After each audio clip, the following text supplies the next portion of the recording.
Here comes the sun, doo-doo-doo-doo. Here comes the sun, and I say it's all right.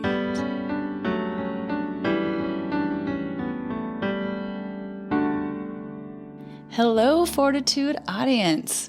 I am your host, Heather Kittleson, and I am here with my husband, Amos. Hello. And our guest today's name is Chris. And Chris comes to me through a friend, Lieutenant Andrew Siebenborn here in Sioux Falls, South Dakota, introduced us was it last week or the week before? Last week. Was the first time we had the opportunity to get to sit down together. I had asked Andrew if he knew any war vets because I wanted to dig into what goes on behind the war. And little did I know when we sat down, Chris, that we were going to have the discussion that we had, which led us not even there. So thank you for being here. I'm really excited to have you on the podcast. Well, thank you. Thank you for having me. It's an honor. And I do believe it's all due to Christ and his love for us. And if I may, I'd just share a little bit. Please do. I have grown up in Sioux Falls. I am 47, not ashamed. And I have an amazing wife, strong Christ follower, who I believe God chose her to help save me. And I have three amazing adopted children and one absolutely amazing biological daughter, and just truly blessed. And yeah. I can't wait to dig in a little bit about your children, because both stories that lead down the path of your four kids had my chin dropping when you were telling me that story. So I'm excited for our audience to hear about that. But where I would love to start, thank you for sharing the things that you did already. When you were talking about when you were 7 years old, and the first big piece of adversity that you went through, I mean, having three little girls that are 4, 6, and 8, I'm like, whoa, hold on. That's really young. So there's a couple pieces to that story that I'd love for you to touch on. The accident, but also the friends. So, because there were some friends that were a part of that were telling you to cross the road. Neighborhood bully. Correct. Yeah. And so there's a couple things in that. So tell the story, and then I want to dig in a little bit. Well, we had just finished eating supper for the night, and I'm telling you this through my sister because I don't remember any of it. We had dinner. My parents went into the kitchen to clean dishes and clean up afterwards. And me and my older sister went outside, and she sat on the porch and was going to watch me ride my bike from neighbor's house to the other neighbor's house, back and forth. And the neighborhood bully, I guess you could call him, approached me while I was doing this. And I wasn't old enough to ride my bike across the street. I lived on a fairly busy street. And anyways, he threatened to beat me up if I didn't ride across the street and back. And so with how scared I was, I did what he was asking, as my older sister kept yelling at me not to. I made it across the street, but upon turning around to come back, a pickup truck hit me. My understanding is the lady was drinking and driving, and must have been going at least the speed limit of 30 mile an hour. And anyways, I wound up in the middle of the road. The lady was going to hit and run, but she noticed my sister and got scared, so she did stop. By the time my parents came outside, My dad held me in his hands, and before the ambulance got there, I was motionless, and I wasn't, crying anymore. I've been told that at first there was no heartbeat when the ambulance showed up, but they did manage to get my heart going again, and I came through after a little while of being in the hospital. I had to learn to chew solid food again, and had to be taught how to walk again. But overall, my life, it's almost like it never happened. So, Right. yeah. So what physically happened? What broke? Yeah, I fractured my skull. And if I remember right, I broke my wrist. I had double vision for quite a while, and every 3 months or 6 months, I can't remember, I had to go and get brain scan to check and see if there was any ongoing brain damage or anything like that. That was scary as a young kid.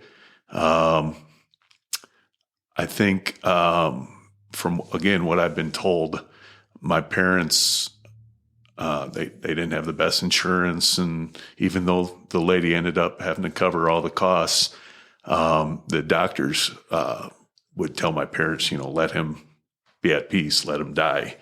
But my parents wouldn't listen, thank God.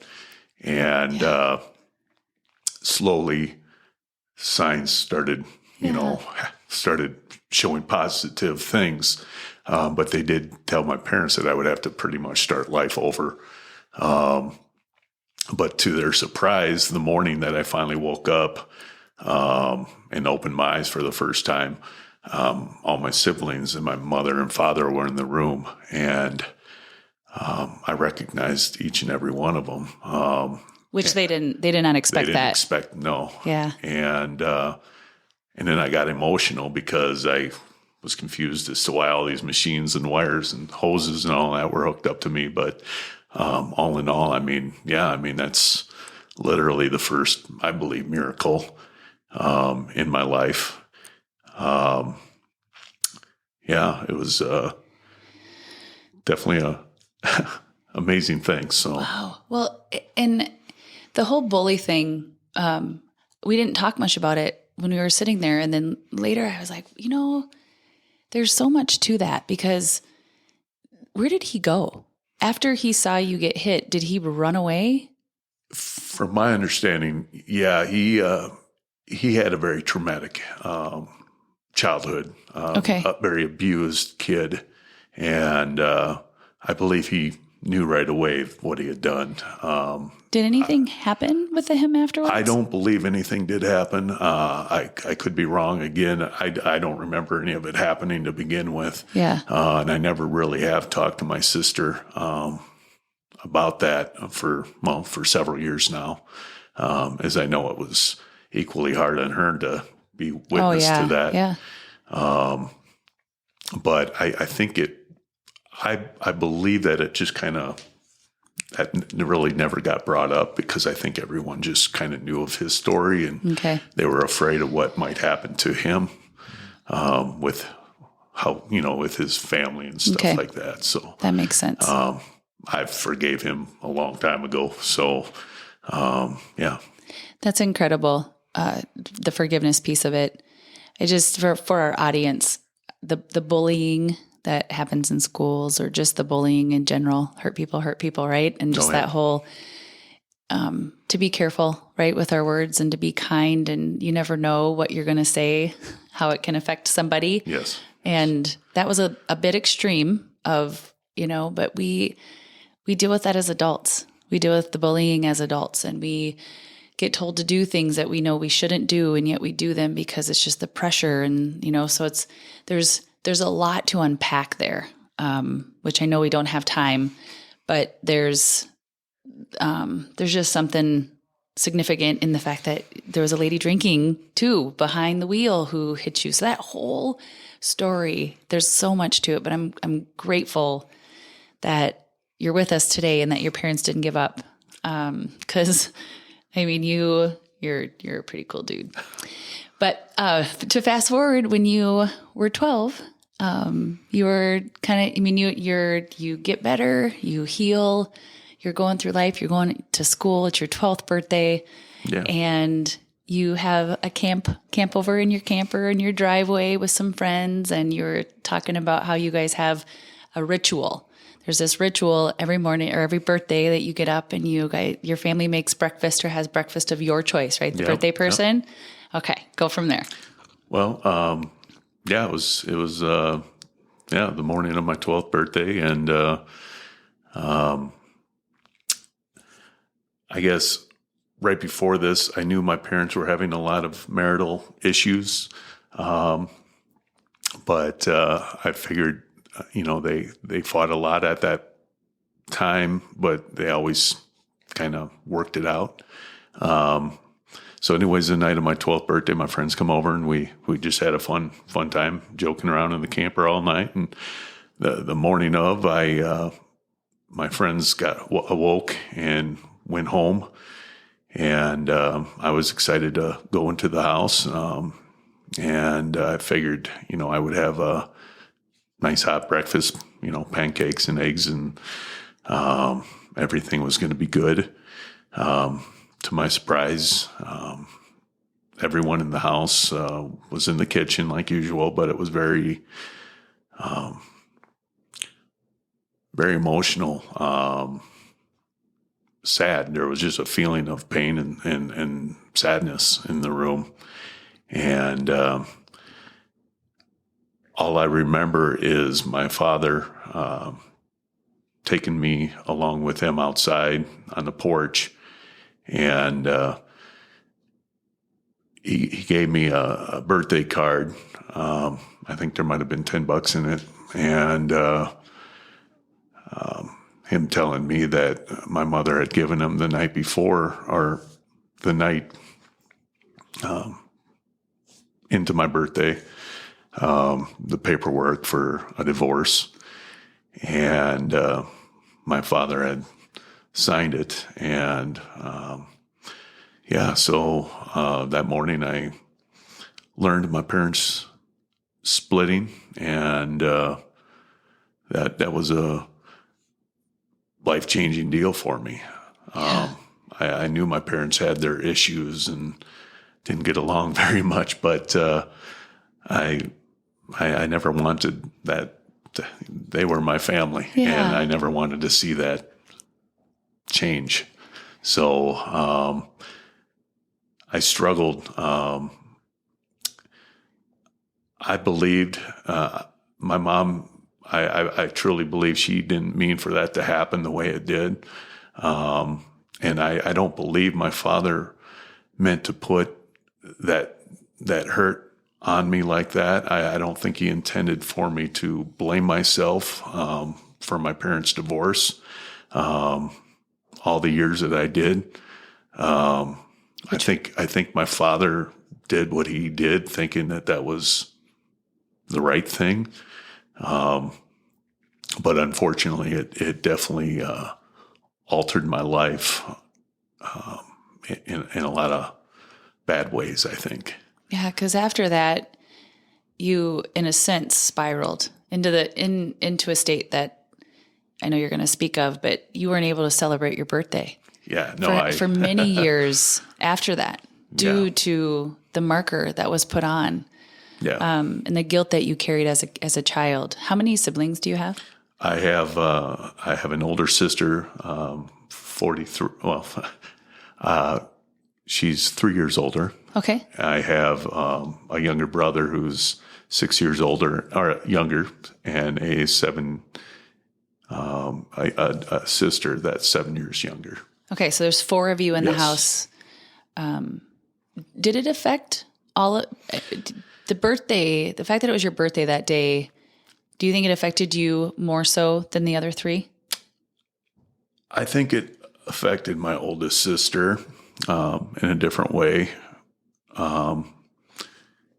As far as my younger siblings, they were so young. I don't think they really grasped it. Yep. I think, I think it still affected them, but not like in the extreme way. I definitely, even shortly after that happened, I would often feel like my siblings should feel the same way I did, but I didn't want them to. So I would make myself almost feel worse because I wanted to feel like I was taking their pain on to try to protect them. Yeah. You had, as the years went on throughout high school and your parents split and you're doing the back and forth from mom and dad, you found yourself getting into some things and just going down a path that another unexpected that you should not have had to go down. Can you get into that a little bit for me, Chris? Well, I didn't care. I quit trying throughout school. I really didn't care about my grades. I didn't really have a lot of friends. Again, I got bullied quite a bit throughout school. I had one amazing friend who was a very strong Christian guy, and his parents were amazing. That's where I learned about Jesus, but I don't know if I felt like Jesus. I felt like God was punishing me, or if I just felt like God couldn't love someone like me because of all my issues. But my buddy Jason, he was my best friend. He's really the reason I survived all them years.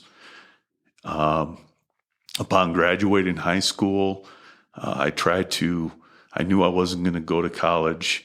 I tried to find stable work. I had a hard time holding a job. And upon turning 21, I had a cousin going to UNLV out in Nevada, and I decided to move out there with him. I figured that would be an easy escape. I figured that I could start life over, and I could do away with my past, and I could actually have a decent life. Mm-hmm. My mother, bless her heart, she tried to get me help. She tried to get me counseling throughout those years. But I just refused. And so she told me, you can't run from your problems. But as a 21-year-old who wants to accept that their mom knows what they're saying. So I sold my junky little car and bought a plane ticket, and off to Vegas I went. That was my escape, and only to find out shortly after that my mother was right. And because of that, I started falling into even more negative things. It would just, snowball. Started getting into the drinking, started getting into the, experimenting with drugs, and basically allowing myself to have relationships with pretty much anyone that would accept me at the time. Yeah. Well, and Vegas is a good place for that. Yeah. I mean, all of that is like a breeding ground for Vegas. To take one little step back, at the end of your high school year, mm-hmm. you decided you wanted to do military, possibly. Yes. And you went to an Air Force recruiter, and what did they tell you? The recruiter had asked me if I had any sort of medical history. I told them about some procedures I had done. I had told them about my 7-year-old pickup issue. But then I explained to him that I also used to have a hole in my eardrum, my left ear. And shortly before that, during my senior year of high school, I actually had a procedure done to patch that hole. And I never thought twice about it. It was a simple little thing. And he gave me a really puzzled look on his face. And he asked me 2 or 3 times, "Are you sure that that's what you have?" And I said, "Yes." And he said, "Well, we can't pursue anything right now. We got to send you to your hospital to get you your copies of all your records." And so I did. I gladly went to the hospital and found the office and paid the money to get copies of all my records, and returned to his office. He spent probably not even 2 seconds flipping through the pages real fast. And then he told me, he said, "I'm sorry, but we only accept the best," and showed me the door. Okay. I just can't, man, when you, I'm. This is where I get a little shifty, because he was wrong. I know. I sat next to some people that, my husband's in the Air kinds. Force. It was in the Air Force for 22 years. So some just had qualities you had to look harder for, right, than others. So but yeah, rejection after rejection after rejection. Yeah. When you speak of that accident, then you speak of when you're 12, and then you speak of 18 and you're walking in the Air Force office, and it's just like, man, they just keep pushing you down and down and down. And so, I mean, the look in your eye, it's like I can warp back with you when you were a young kid, and that is, nobody should have to go through that. Did you hear from your mom and dad, "I love you," those words? More so, I believe, from my mother. We weren't a very physical family. Like my mom was okay. She was good on giving hugs. My father definitely, even to this day, I love him. But my father, No affection or not with me. Yeah. And it's yeah,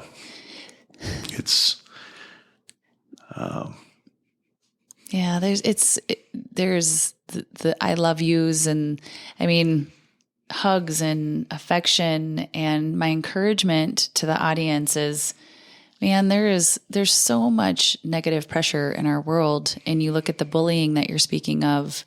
So even in between these big tragic or like dramatic things that happened in your life, throughout there's tons of weaving and a lot of other things that went on that really crushed your soul as a child and as a human and as a man. And the things that can happen for us when someone simply looks at you and says, "Hey man, you're doing a great job," or I really appreciate you, or "I love you," or those words are so easy to say, right? Like it's so easy to see somebody, look at them and give them just words of affirmation, and what that could have done for you as a child. Because of those tragic moments, some of those other littler moments of someone seeing you and saying, like, I accept you for who you are, the unconditional love. Yeah. And even though your best bud and his parents knew the Lord and spoke to you about the Lord, most likely, unless you really clearly understood who he was, he's whispering those words to you, right? But yet, Yes. if you didn't have a relationship necessarily with him, it wasn't as easy to hear those words. Yeah, it's interesting. I would go with my buddy Jason to some of his church camps in the summer, and I would go through all the excitement. We'd go and watch some kids get baptized, and I actually, as a young kid, because of him, I got baptized. But I later understood that I did it as kind of knee jerk. I thought that was just something I had to do. Yep. And I didn't realize that, there is it's separate to believe in a God, but that's not the same as living your life for God. Yep. Yeah.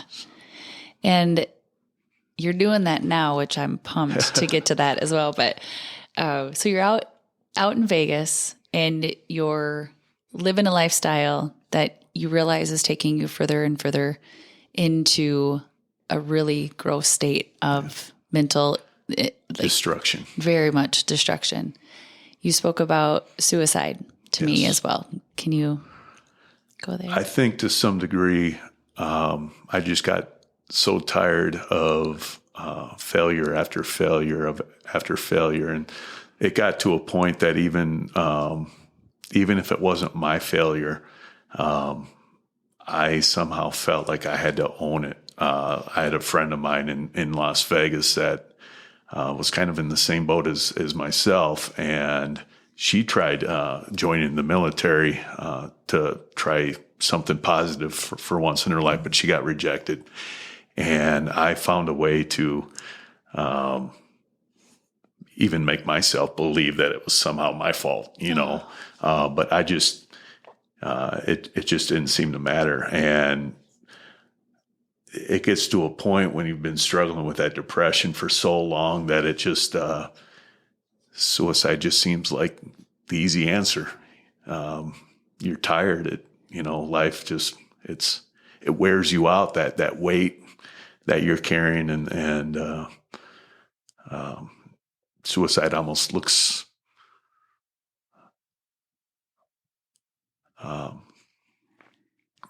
like the only answer. Mm-hmm. I'm so grateful that you did not take your life, Chris. Yeah. Right now, especially in our world, we speak about this a lot on the podcast, is just suicide. And I'm also a product of God wasn't done with me yet, and he's absolutely not done with us yet. Right. Is he? No, he is not. Long ways to go. So we have to be that voice. We do. We got, the rest of my life, I will speak out for those who did not make it, because life can be really good. It really can. Once we get through all of these bumps and we realize that our identity does not lie in this world. We are not of this world. Yeah. In this world. This world doesn't define us. It does not. Yeah, this world does not define us. So you did join the military. I did. Yes. So I returned back to Sioux Falls. I was getting ready to basically become homeless. My cousin was getting ready to kick me out of our apartment, which I totally understood. And I tried to get away from the lifestyle I had grown accustomed to while in Vegas. But again, my past caught up to me, and a lot of my emotions and my depression and stuff. And I tried to hold a job, but I struggled with that. And 9/11 had happened in 2001. And I knew that through my emotions dealing with that, I grew up. Both my grandfathers were Navy Seabees in World War II. And I had some uncles that were Navy. And so military I always had a respect for. But again, just another thing I just didn't think I would ever be able to do. I wasn't good enough. And I had some friends that were in the Guards, Army National Guards here in Sioux Falls. And they told me, well, you know what? I told them what happened with the Air Force recruiter years before. And they said, well, your problem is you don't need to share the whole truth. So I went to an Army recruiter, and at the time I was dating, who just happens to now be my wife. But I was dating her, and I decided we weren't I wasn't ready to make the full commitment to go active duty. And I decided to go Guards. I went off to basic training in Fort Leonard Wood, Missouri, back in November, I believe it was, in 2002. And upon completion from basic training in AIT, I found out my unit was getting activated to go overseas. And so off to Iraq we went. So, yeah. And you were over there from 2003 to 2004 for a whole 12 months, correct? 'Cause Correct. That's the tour. Yes. Yeah. We at first were stationed in Kuwait for a few weeks. And then we got sent out and actually were stationed in Iraq, kind of around kind of the center area of the country there. So, Okay. And emotions wise, like what were you feeling? And because, man, there was a lot going on, and it was early on in the Iraq war. It's strange, especially dealing with all my other life issues. But to some degree, it was an absolute amazing experience. I was so focused on our job at hand, and my training and just staying safe and stuff the best I could, that I didn't have a lot of time to bring up my childhood issues. And it was good in that sense. To some degree, I felt like I had a life while I was there, which is really weird to say. And a family. You know, you think about your Amos and I were talking about this earlier. Do you call it your platoon, or what's your unit? I had made some pretty good relationships with some of the other guys that I was with.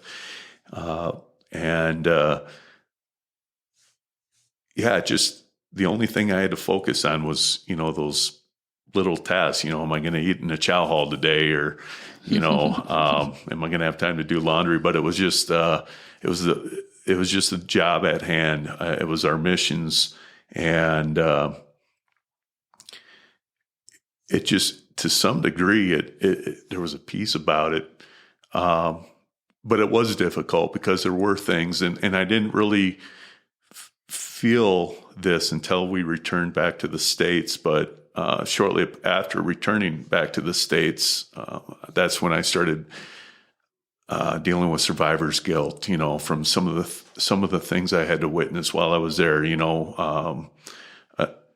We had to load up a Humvee on one of our trailers one day from that got hit with an IED. Not one of our guys's, but another unit's Humvee, and a piece of shrapnel went through the floorboard of the Humvee and cut off two of this young soldier's legs, and the soldier bled out and died. And we had to, deal with that. And I think the thing that really affected me for a good few years after returning home was we didn't have a lot of free time, but one evening we happened to have kind of the evening to just, do what we needed to do. And it just so happened I had some time to play a little pickup basketball with some of the other guys from the platoon and some of our maintenance guys. And I sprained my ankle, but with how bad it looked, my first sergeant at the time, he was a civilian, he was a nurse,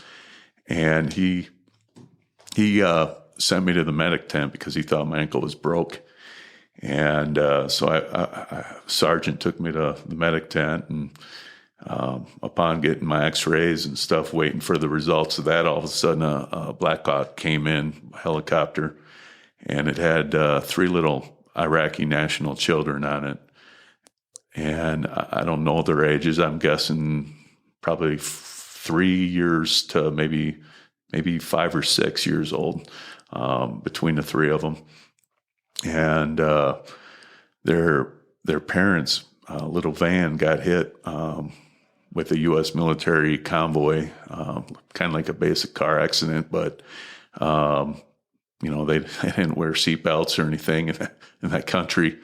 No. But due to their injuries, we were just in a medic tent, and these soldiers U.S. soldiers brought them by on little cots, one at a time, and they were just right there in front of me.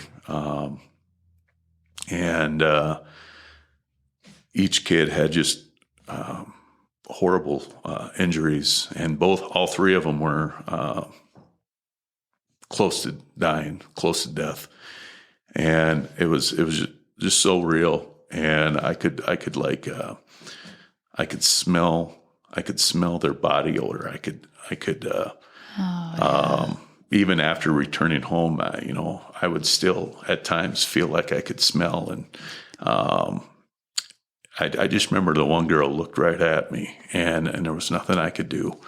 And that's really haunted me for quite a few years after my deployment. I've always had something with children, and to see that and know there wasn't nothing I could do to help that child or help them understand that I'm there. Shortly after they were brought in, I could hear the doctors on the other side of the tent say that there was nothing they could do for them. They were just hoping they could do something there for them and then put them back in the helicopter and get them to Baghdad, Baghdad's big hospital there where they could, treat them.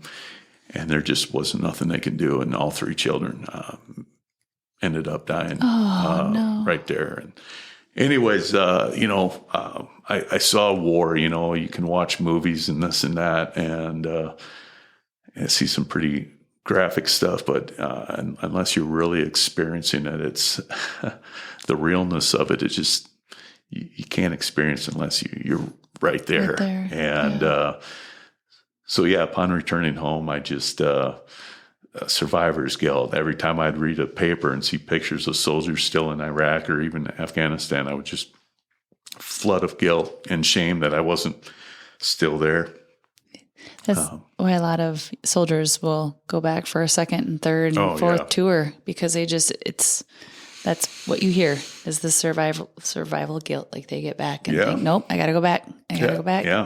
My family's back over there. It's contagious. Yeah, for sure. But you did not go back, which is a good thing, because you're a bride and you got married shortly after you returned home. Yeah, me and my wife, we got married 2 months. I think it was 2 months after returning home.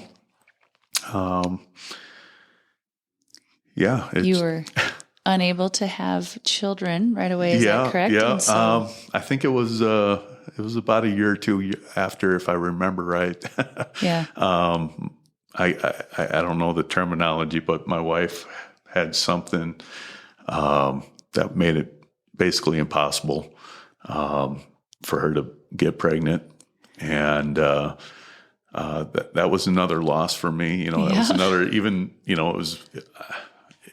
But at the same time, her oldest sister was adopted, and I had worked at McCrossin Boys Ranch for a while. And I knew adoption, and even my wife, we just knew adoption was going to be part of our life anyway. So we just accepted that, pretty much right away.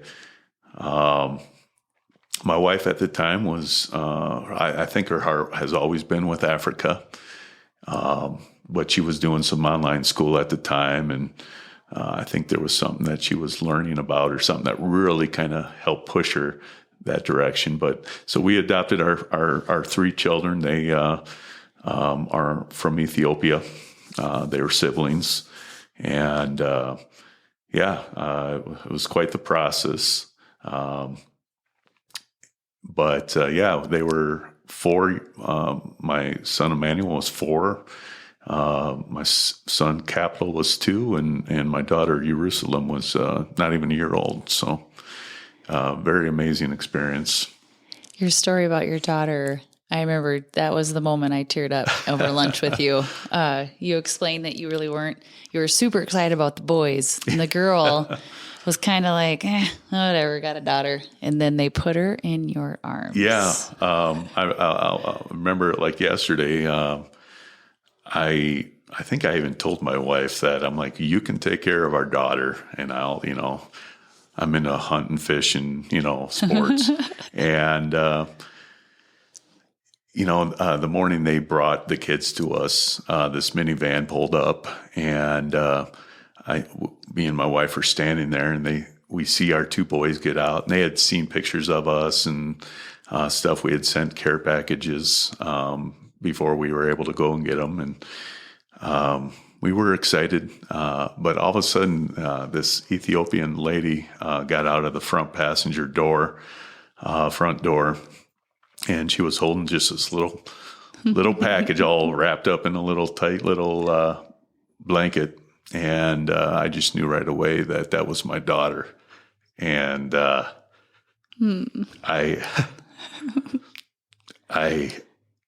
almost stiff-armed my boys because I just knew at that moment God had just changed my heart. And I love my boys with everything, but I just had to go straight to my little girl. And my life just changed in a big way.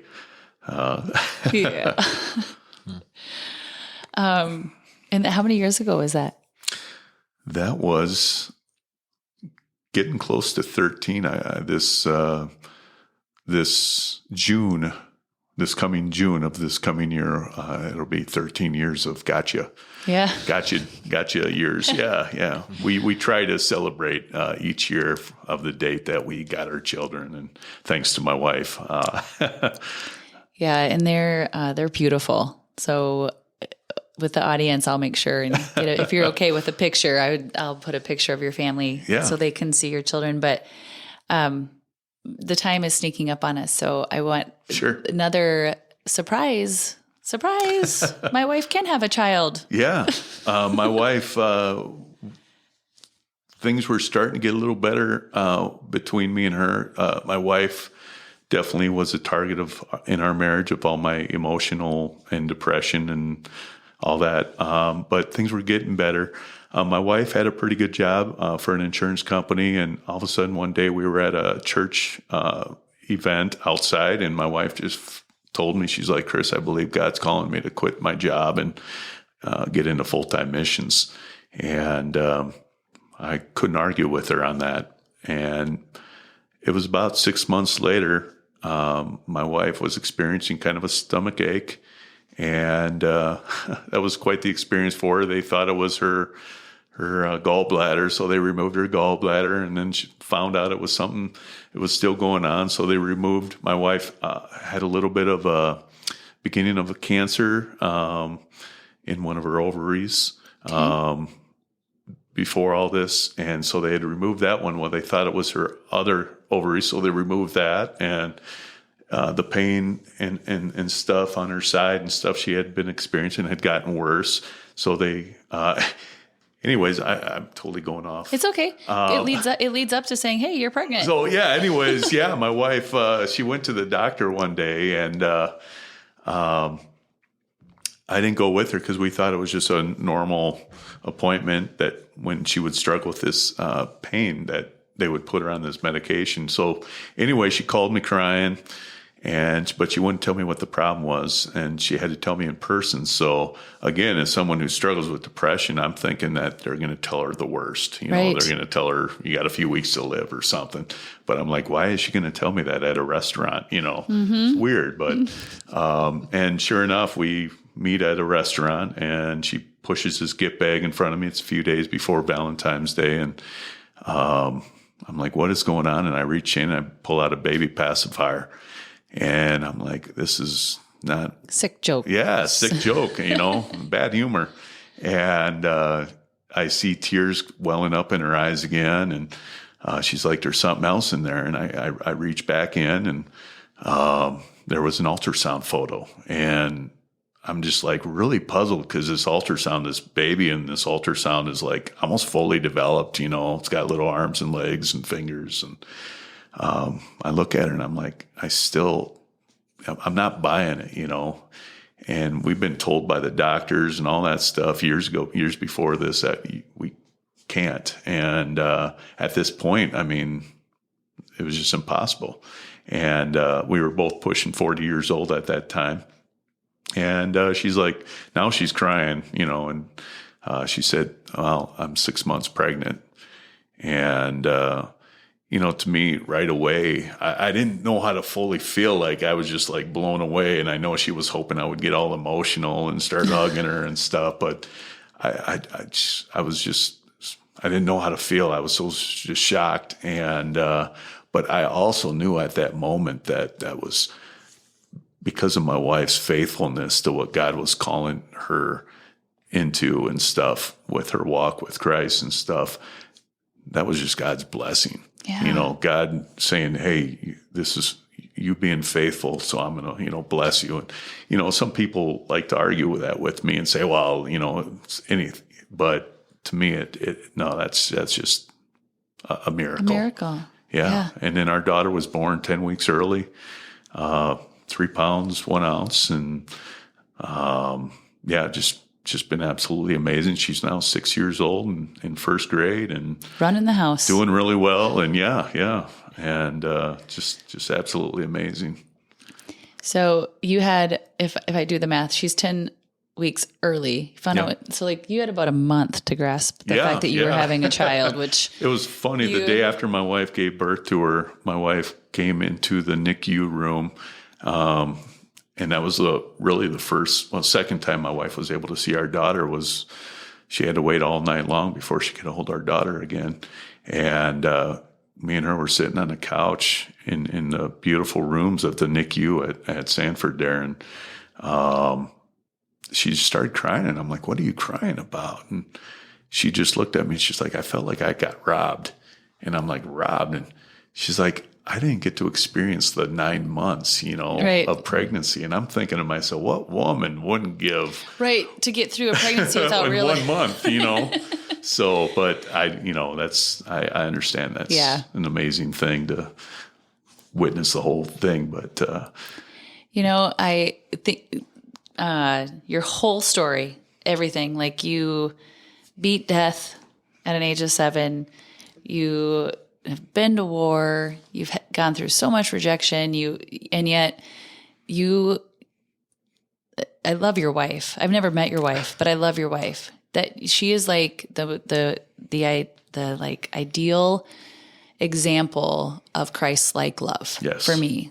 But through you and listening to how you speak about your wife, she never ever let go. No. She loved you for who you were unconditionally, through everything that you went through all the heartache and everything. And no matter how hard you pushed her away, she always stood by your side. And so just tell your wife, please, thank you for that, because I think marriage today it's difficult and it's hard. And yet I look at what Amos and I went through, and I say the same thing about him, that I'm so grateful he stood by my side through everything that I went through, because he truly is my example of Christ-like love, the unconditional love that I believe with all my heart everybody should experience, because it is gosh, I can't go there or I'll lose it.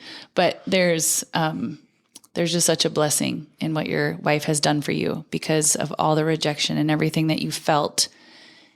You can look at your wife and you can say, God, you never, ever made me feel less than. You never, she always spoke life into you and encouraged you. And you guys are happily married with 4 beautiful kids now. Yeah.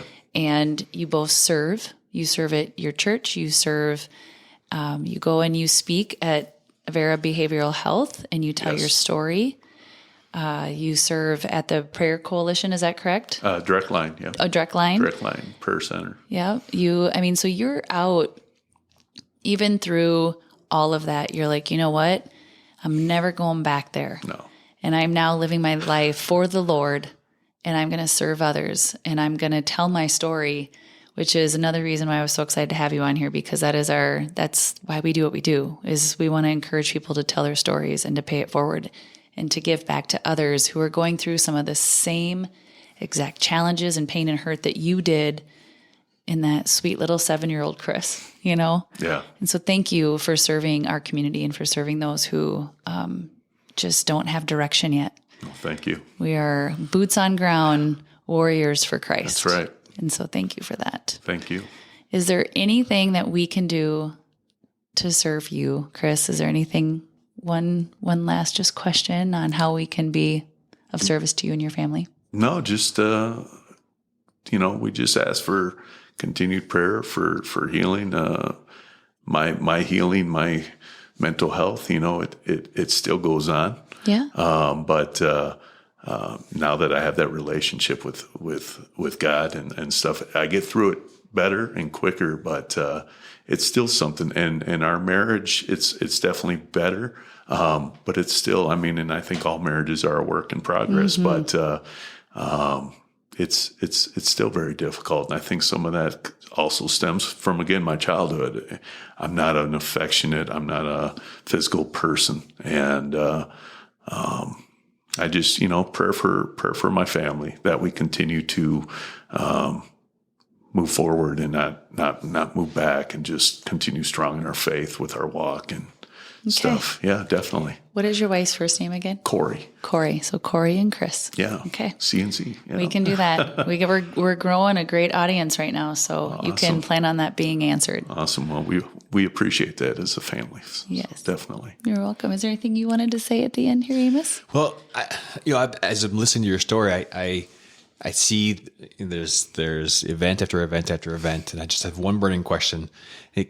I don't hear a woe is me. I don't hear poor me in your voice at all in the story at all.